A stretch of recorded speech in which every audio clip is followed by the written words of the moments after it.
ಬೇಸಿಗೆ ಅಂದ್ರೆ ಮಾವು ವಿಶೇಷ. ಮಾವಿಂದ ಅದೆಷ್ಟೋ ರೀತಿಯ ಖಾದ್ಯಗಳನ್ನು ಮಾಡ್ತಾರೆ. ನಮ್ಮ ಕಡೆ ಅಂತೂ ಮಾವಿನಕಾಯಿ ಉಪ್ಪಿನಕಾಯಿ, ಬೆಂದಿ, ತೆಂಗಿನ ತುರಿ ಮತ್ತೆ ಮಾವಿನಕಾಯಿ ಹಾಕಿ ಕರ್ಮಣೆ, ಮಾವಿನ ಹಣ್ಣಿನ ಗೊಜ್ಜು, ಮಾಂಬಳ, ಉಪ್ಪಿನಲ್ಲಿ ಹಾಕಿದ ಮಾವಿನಕಾಯಿ ಪಲ್ಯ, ಇನ್ನು ತುಂಬಾ ರೆಸಿಪೀಸ್ ಇದೆ. ಇದೆಲ್ಲದರಲ್ಲಿ ತುಂಬಾ ಫೇಮಸ್ ಅಂಡ್ ಎಲ್ಲರ ಫೇವ್ರೇಟ್ ಅಂದ್ರೆ ಮಾವಿನ ಹಣ್ಣಿನ ರಸಾಯನ. ಈ ರಸಾಯನವನ್ನು ನಾವು ಎರಡು ರೀತಿಯಲ್ಲಿ ಮಾಡ್ತೇವೆ. ಒಂದು ದನದ ಹಾಲು ಮತ್ತೆ ಸಕ್ಕರೆ ಬಳಸ್ಕೊಂಡು, ಇನ್ನೊಂದು ತೆಂಗಿನ ಹಾಲು ಮತ್ತೆ ಬೆಲ್ಲ ಬಳಸ್ಕೊಂಡು ಮಾಡ್ತಾರೆ. ನಾವಿವತ್ತು ತೆಂಗಿನ ಹಾಲು ಮತ್ತೆ ಬೆಲ್ಲ ಬಳಸಿ ಮಾವಿನ ಹಣ್ಣಿನ ರಸಾಯನವನ್ನು ಹೇಗೆ ಮಾಡುದು ಅಂತ ಹೇಳಿ ತಿಳ್ಕೊಳ್ಳುವ. ತೆಂಗಿನಕಾಯಿ ಹಾಲೆ ಯಾಕಂದ್ರೆ ಇದು ಹೃದಯದ ಆರೋಗ್ಯಕ್ಕೆ, ಕೂದಲಿನ ಆರೋಗ್ಯಕ್ಕೆ ಹಾಗೆ ಚರ್ಮದ ಆರೋಗ್ಯಕ್ಕೂ ತುಂಬಾ ಒಳ್ಳೆಯದು. ಮತ್ತೆ ಇದರಲ್ಲಿ ತುಂಬಾ ಆಂಟಿ ಆಕ್ಸಿಡೆಂಟ್ಸ್ ಕೂಡ ಇದೆ. ಮೊದಲು ಒಂದೊಳ್ಳೆ ಹಸಿ ತೆಂಗಿನಕಾಯಿಯನ್ನು ತಗೊಳ್ಬೇಕು.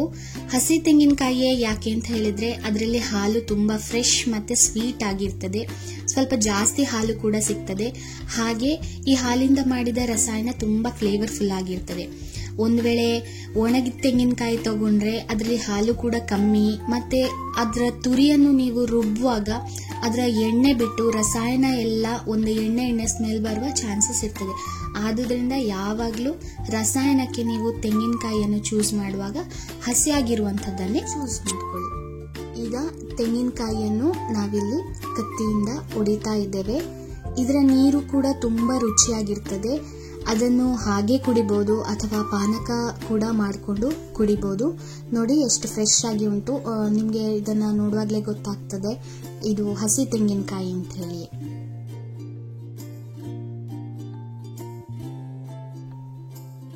ಈಗ ನಾವಿಲ್ಲಿ ತೆಂಗಿನಕಾಯಿಯನ್ನ ತುರಿತಾ ಇದ್ದೇವೆ. ಇದು ಹಸಿಯಾಗಿರೋದ್ರಿಂದ ನಮಗೆ ಬೇಗ ಬೇಗ ತುರಿಲಿಕ್ಕೆ ಆಗ್ತಾ ಉಂಟು. ನಾವು ನಮ್ಮ ಮನೆಯಲ್ಲಿ ಈ ತರದ ಮೆಷಿನ್ ಅನ್ನು ಯೂಸ್ ಮಾಡ್ತಾರೆ.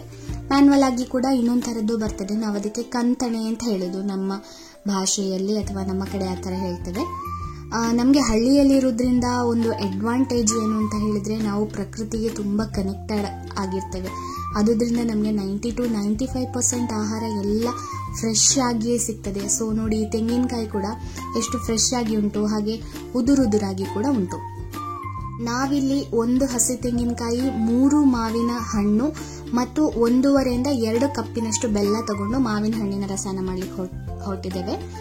ಇವಾಗ ತುರ್ಕೊಂಡ ತೆಂಗಿನಕಾಯಿಯಿಂದ ಹಾಲನ್ನು ಹೇಗೆ ತೆಗೆಯುವುದು ಅಂತ ಹೇಳಿ ನೋಡ್ಕೊಳ್ಳುವ. ಇಲ್ಲೀಗ ಒಂದು ಮಿಕ್ಸರ್ ಜಾರಿಗೆ ತೆಂಗಿನ ತುರಿ ಹಾಕೊಂಡ್ವಿ ಮತ್ತು 1.5 ಲೋಟದಷ್ಟು ನೀರು ಸೇರಿಸ್ಕೊಂಡು ಚೆನ್ನಾಗಿ ರುಬ್ಕೊಳ್ಬೇಕು. ನಾವಿಲ್ಲಿ ಮೊದಲನೇ ಹಾಲು ಅಥವಾ 1ನೇ ಹಾಲು ಅಂದ್ರೆ ನೀರೇ ಬಳಸದೆ ಅಥವಾ ಕಮ್ಮಿ ನೀರು ಬಳಸ್ಕೊಂಡು ತೆಗೆದ ಹಾಲಿಂದ ರಸಾಯನ ಮಾಡ್ತಾ ಇದ್ದೇವೆ. ಈಗ ರುಬ್ಬಿಕೊಂಡಾಯ್ತು. ಇದನ್ನ ಸೋಸ್ಕೊಳ್ಬೇಕು. ಒಂದು ತೆಳು ಕಾಟನ್ ಬಟ್ಟೆಗೆ ರುಬ್ಬಿಕೊಂಡ ತೆಂಗಿನ ತುರಿಯನ್ನು ಹಾಕಿ ಸರಿಯಾಗಿ ಹಿಂಡ್ಕೊಳ್ಬೇಕು. ನಮ್ ಕಡೆ ತೆಂಗಿನ ಹಾಲು ಹೀಗೆ ಸೋಸ್ಕೊಳ್ಳೋದು. ಈ ತೆಂಗಿನ ಹಾಲನ್ನು ಒಂದು 5 to 10 ನಿಮಿಷ ಸೈಡ್ ಅಲ್ಲಿ ಇಟ್ಕೊಳ್ಳಿ. ಯಾಕಂದ್ರೆ ಮಿಕ್ಸರ್ ನಲ್ಲಿ ರುಬ್ಕೊಂಡಿರೋದ್ರಿಂದ ಇದು ಸ್ವಲ್ಪ ಬಿಸಿಯಾಗಿರ್ತದೆ. ತಣಿಲಿಕ್ಕೋಸ್ಕರ ಸ್ವಲ್ಪ ಸೈಡ್ ಅಲ್ಲಿ ಇಟ್ಕೊಳ್ಬೇಕು.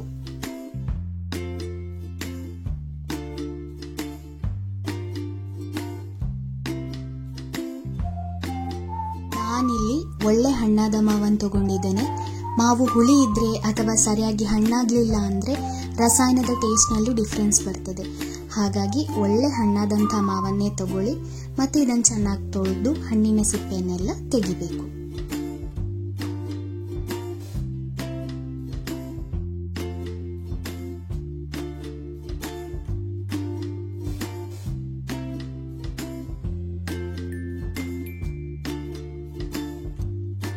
ಇದಾದ್ಮೇಲೆ ಮಾವಿನ ಹಣ್ಣನ್ನು ಸಣ್ಣ ಸಣ್ಣದಾಗಿ ಹೆಚ್ಚಿಕೊಳ್ಬೇಕು.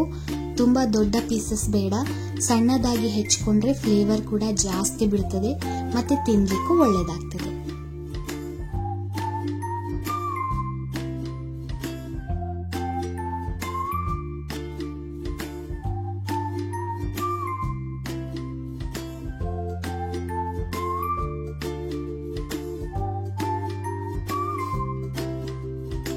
ಹೀಗೆ ಹಚ್ಚಾದ್ಮೇಲೆ ಸ್ವಲ್ಪ ಕಲ್ಲುಪ್ಪು ಸೇರಿಸ್ಕೊಳ್ಬೇಕು ಮತ್ತೆ 2 ರಿಂದ 3 ನಿಮಿಷ ಬಿಟ್ಬಿಡ್ಬೇಕು. ಇದು ಯಾಕಂದ್ರೆ ಒಂದು ವೇಳೆ ಹಣ್ಣಿನಲ್ಲಿ ಚೊಗರು ಅಥವಾ ಕಣ್ಣೀರಿನ ಅಂಶ ಇದ್ರೆ ಅದು ಹೋಗಿ ಮಾವಿನ ಹಣ್ಣಿನ ಟೇಸ್ಟ್ ಚೆನ್ನಾಗಿ ಬರಲಿ ಅಂತ. ಈಗ 1.5 ರಿಂದ 2 ಕಪ್ನಷ್ಟು ತುರಿದಿಟ್ಕೊಂಡ ಬೆಲ್ಲವನ್ನು ಸ್ವಲ್ಪ ತೆಂಗಿನ ಹಾಲಿನೊಟ್ಟಿಗೆ ಮತ್ತೆ ನೀರಿನೊಟ್ಟಿಗೆ ಸೇರಿಸಿ ರುಬ್ಕೊಳ್ಬೇಕು. ನಾವಿಲ್ಲಿ ತೆಳು ಹಾಲು ತಗೊಂಡದ್ದು, ನೀವು ದಪ್ಪ ಹಾಲನ್ನು ಕೂಡ ತಗೊಳ್ಬಹುದು. ನೋಡಿ, ಬೆಲ್ಲ ಚೆನ್ನಾಗಿ ರುಬ್ಕೊಂಡಿದೆ, ಎಲ್ಲೂ ಗಂಟು ಇರಬಾರ್ದು. ಇದನ್ನು ಆಗ ತೆಗೆದಿಟ್ಕೊಂಡ ದಪ್ಪ ತೆಂಗಿನ ಹಾಲಿಗೆ ಹಾಕಿ ಚೆನ್ನಾಗಿ ಮಿಕ್ಸ್ ಮಾಡ್ಕೊಳ್ಬೇಕು. ಇದಾದ್ಮೇಲೆ ಹೆಚ್ಚಿದ ಮಾವಿನ ಹಣ್ಣನ್ನು ಸೇರಿಸಿ ಸರಿಯಾಗಿ ಮಿಕ್ಸ್ ಮಾಡ್ಕೊಳ್ಳಿ. ಕೆಲವರು ಗೊರಟಿನ ಫ್ಯಾನ್ಸ್ ಇರ್ತಾರೆ, ಅವರಿಗೆ ರಸಾಯನದಲ್ಲಿ ಗೊರಟು ತುಂಬಾ ಇಷ್ಟ ಆಗ್ತದೆ. ಅಂತವ್ರಿಗೋಸ್ಕರ ನೀವು ಗೊರಟನ್ನು ಕೂಡ ಆಡ್ ಮಾಡಬಹುದು. ಇನ್ನು ದಪ್ಪ ರಸಾಯನ ಬೇಕು ಅಂತ ಹೇಳಿದ್ರೆ ಸ್ವಲ್ಪ ಹಣ್ಣನ್ನು ರುಬ್ಕೊಂಡು ಸೇರಿಸಿ ಇದೇ ರಸಾಯನಕ್ಕೆ, ಅಷ್ಟಾಗುವಾಗ ತುಂಬಾ ಥಿಕ್ಕಾಗಿ ಬಂದು ರುಚಿಯಾಗೂ ಬರ್ತದೆ. ಈ ತರ ರೆಡಿಯಾದ ರುಚಿಯಾದ ಮಾವಿನ ಹಣ್ಣಿನ ರಸಾಯನವನ್ನು ಹೀಗೇನೆ ತಿನ್ಬೋದು. ಫ್ರಿಡ್ಜ್ ನಲ್ಲಿ 1 ರಿಂದ 1.5 ಗಂಟೆ ಇಟ್ಟು ತಂಪಾಗಿ ಕೂಡ ತಿನ್ಬೋದು. ಮತ್ತೆ ಪೂರಿ ಹಾಗೂ ಚಪಾತಿ ಜೊತೆ ಕೂಡ ತಿನ್ಬೋದು. ಈಸಿಯಾಗಿ ಅಂಡ್ ಸಿಹಿಯಾಗಿ ಒಂದು ಹೆಲ್ದಿ ರೆಸಿಪಿ ಮಾವಿನ ಹಣ್ಣಿನ ರಸಾಯನ. ಈ ವಿಡಿಯೋ ನಿಮಗೆ ಇಷ್ಟ ಆಗಿದ್ದಲ್ಲಿ ಒಂದು ಲೈಕ್ ಮಾಡಿ, ಶೇರ್ ಮಾಡಿ ಹಾಗೂ ನನ್ನ ಚಾನೆಲ್ ಅನ್ನು ಸಬ್ಸ್ಕ್ರೈಬ್ ಮಾಡಿ. Thank you for watching. Bye.